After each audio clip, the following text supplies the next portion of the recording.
मेरा अब्दुल ऐसा नहीं है अंजू पे। हम बताएंगे उसमें कि अब्दुल कैसा है तुम्हारा। हमने एक अंजू पे भी मूवी बुक की है कल, मेरा अब्दुल ऐसा नहीं है। तो हम सच्चाई से बाहर नहीं जाएंगे। आपने बड़ा अच्छा जिक्र किया, चूँकि ये बार बार सवाल उठता है, मेरा अब्दुल ऐसा नहीं है, ये कई बार हमने सुना भी है। तो क्या अंजू को लेकर यही टाइटल रहने वाला है? अंजू की मूवी भी आप बहुत जल्दी तैयार करने वाले? यही टाइटल है जो हमने कल 3 टाइटल बुक किए हैं, कराची टू नोएडा, सीमा पे, मेरा अब्दुल ऐसा नहीं है अंजू पे। हम बताएंगे उसमें कि अब्दुल कैसा है तुम्हारा, और मॉब लिंचिंग। तो तीनों टाइटल पे हमारी सीक्वेंस वाइज, जैसे अभी हमारा जो मूवी है वो नवंबर में रिलीज होगी, ए टेलर मर्डर स्टोरी। उसके बाद फिर मॉब लिंचिंग आ जाएगी 2024 में, इलेक्शन से पहले। उसके बाद फिर ये कराची टू नोएडा रिलीज हो जाएगी 2024 में। उसके बाद फिर अंजू वाली मूवी। लगातार हम ये रियल घटनाओं पे मूवी बनाते रहेंगे। टाइटल ही बता रहा है फिल्म कितनी मजेदार होगी। 2-3 सवाल और रहेंगे, लेकिन एक सबसे महत्वपूर्ण सवाल, जांच अपनी तरफ चल रही है सीमा से, स्टोरी कई तरह की निकल कर सामने आ रही है, लेकिन आप कई बार मिल चुके हैं सीमा से, आपने अपने स्तर पर बातचीत की। आपको क्या लग रहा है, कौन है अंजू, क्यों आई हैं, उसके दिमाग में क्या है?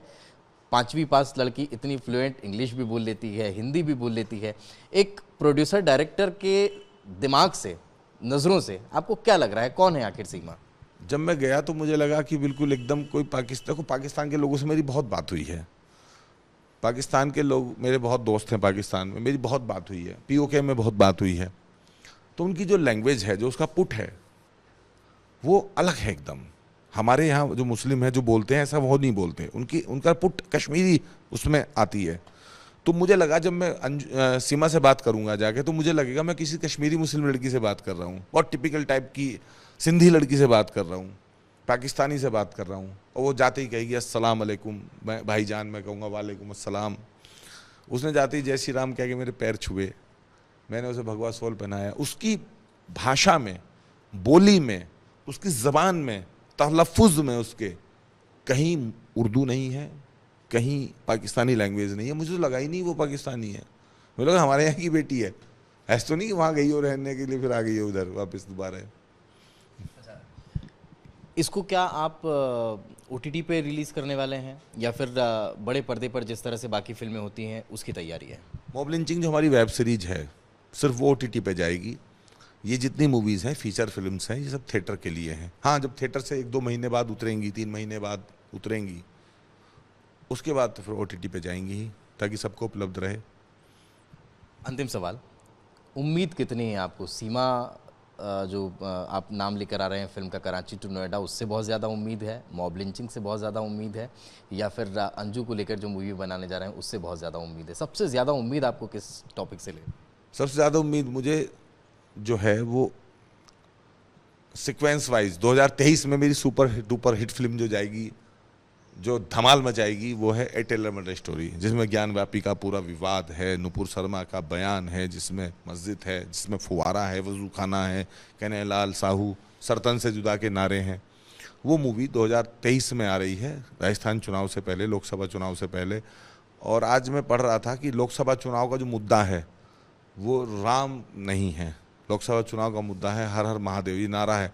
और ज्ञानव्यापी विवाद, अब योगी जी ने भी कह दिया कि चिल्ला चिल्ला के दीवारें कह रही हैं कि अंदर देख लो क्या है।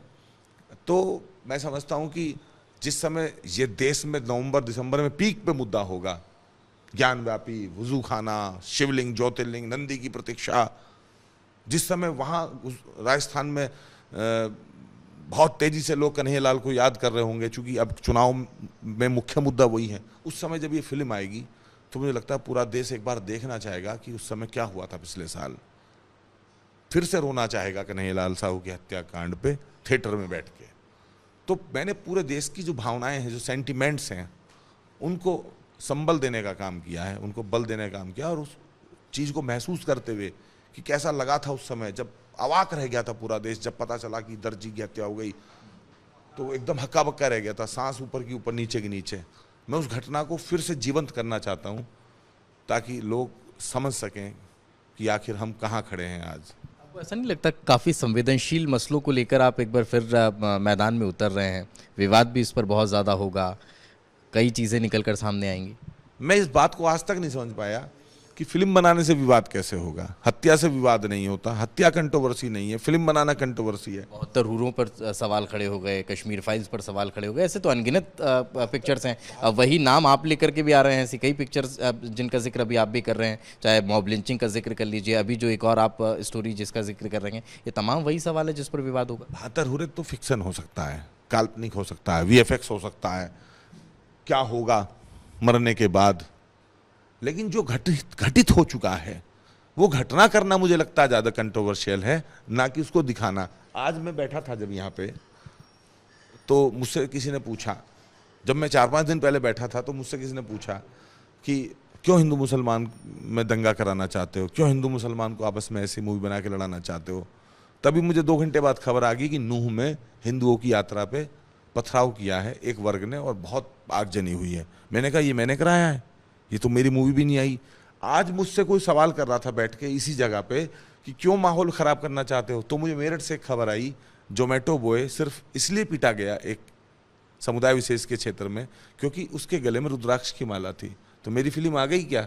2013 का दंगा मैंने कराया, गुजरात का दंगा मैंने कराया, गोधरा की ट्रेन मैंने जलाई, अमरनाथ यात्रियों को गोलियों से भूना जाता था, मैं सब कर रहा था। कहाँ है भाईचारा? मुझे तो देख नहीं रहा है कहीं भाईचारा है। अमरनाथ यात्री जो हैं हजारों संगीनों के साए में सुरक्षा में अगर यात्रा करने पे मजबूर हैं, तो मुझे लगता है भाईचारा जो है सिर्फ किताबों पे धरातल पे नहीं है। तो ये अमित जी को कब से लगा कि मुझे इस तरह की पिक्चरें बनानी चाहिए और इन टॉपिक्स को पब्लिक के बीच लाना चाहिए?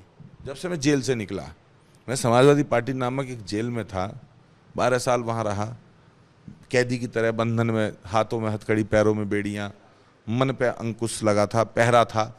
जब मैं वहाँ से निकला उन्मुक्त होके, स्वच्छंद होके, तब मुझे लगा कि अब मैं अपनी ज़िंदगी जी लूँ और जो मेरे दिल के अंदर भरा हुआ है गुब्बार, उसको बाहर आ जाने दूँ।